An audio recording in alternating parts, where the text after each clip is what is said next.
Hello everyone, I am Dr. Kanakanti Sivtejashwi. Thanks for the ninth International Scientific and Practical Conference for giving me this opportunity. Today I am going to discuss on a topic called Impact of COVID-19 on Dental Education, and I am from Sibar Institute of Dental Sciences and Research.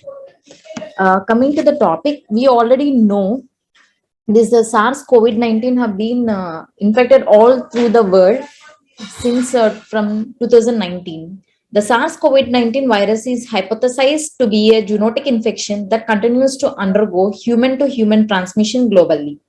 Dentists are being classified as a very high-risk group due to their inevitable contact with the body fluids and aerosol during dental procedures. Owing to this high viral load in saliva, dental schools can potentially be a hub for transmission of the disease between patients, students, and teachers who share the same space. And these are the objectives under which I would discuss the topic, that is the challenges in dental education, online mode of education and assessment, dental clinical training, dental students perception and attitudes during this COVID season. Coming to the challenges in dental education, the biggest challenge by the dental students is unavailability of direct patient care education, while the biggest challenge for the educators is to find means to keep the students engaged and motivated during the virtual class sessions. And the biggest challenge for the postgraduates and PhD students is they miss the opportunity of attending the conferences and symposiums that are important for the exchange of ideas. They also miss the prospect of learning the art of presenting their findings to their superiors and peers. And participation in online conference and symposia is one way to navigate this situation. And students also be encouraged to utilize this time to write and publish research papers with the help of their mentors. And another challenge is the conduction of end of the year examinations, licensing examinations, and entrance examinations for admission into master courses and specialty training.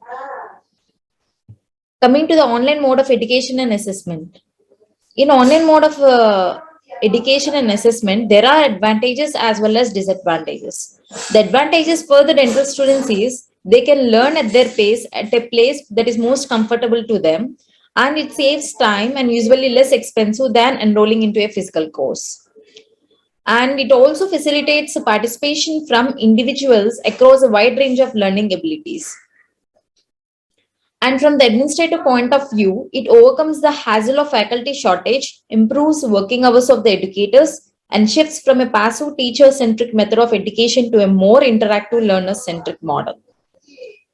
From a postgraduates and PhD students' point of view, the group discussions, presentation of cases of clinical importance, flipped classroom, case-based and team-based learning, as well as timed quizzes may be used to assess the impact of e-learning methods. And the multiple in-course tests combined with the graded assignments and a final exam will help break down the course into a sizable bits that gives the learner can progress through. It also gives a sense of accomplishment to the student. Graduations may be delayed indefinitely or held online. And there are disadvantages of this online education. The disadvantages for the dental students is it hinders the socialization and personal interaction between the learners and the teacher. Effective switch over to virtual learning requires an adequate access to hardware and software tools. And even for the administration, the research has shown that the transition to online mode of teaching requires increased time and resources to be invested by the institution to develop online study material as well as a technical support. So it carries a risk of shifting education from analysis and discussion to marketing and advertisement. A fragmented sense of time, decrease in attention span, and a feeling of estrangement from the community has been reported by learners who exclusively use virtual learning. For the postgraduate students and PhD students, because of this COVID situation, they are unable to contact directly with the patients, and their lack of practical experience could make not only a good development of skills, but required a practical experience to be a well-rounded clinician. Even though initially they do not make an attempt to treat the patients, now because of availability of vaccination and PPE kits and frequent washing of hands and Because of these procedures, they are able to attend the emergency cases at first. Coming to the dental clinical trialing, there are three types of learning. One is virtual learning, direct learning, and combined learning. In the virtual learning, the lecture series were developed during the time of pandemic that demonstrate clinical skills that are customized for the students based on their year of dental education. And so there it helps to develop a student ability for self-directed learning and ensures the habit of lifelong learning. Methods such as a case-based and team-based learning as well develops the student's critical thinking ability that is needed in today's world of dentistry. Coming to the direct learning, where they used to directly learn from the patient, because every patient is different in their own perspective. Every patient response to the treatment is different, so we have to diagnose based on the patient's abilities responding and interest towards the treatment. So that would be achievable only when you directly do on the patients.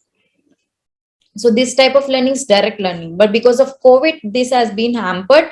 But due to the availability of vaccination, PPE kits, and all, now students are able to directly learning from the patients. And the next is the combined learning, where the students were tested on the retention of these skills so as to prepare to implement them upon return to the dental school. That is, before they used to say through the virtual learning, and they have to retain these virtual learning concepts. And after the pandemic is declining, the number of cases declining, they have to retain their skills and have to perform on the patient. That's way of combined learning. So a globally accepted method of professional accreditation that takes into account the students' diagnostic acumen, critical thinking, and procedure skills may be the way forward.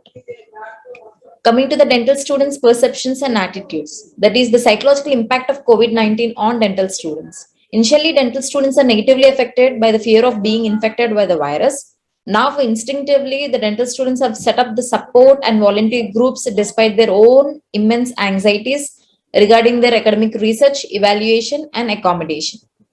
Impact of COVID-19 on dental research.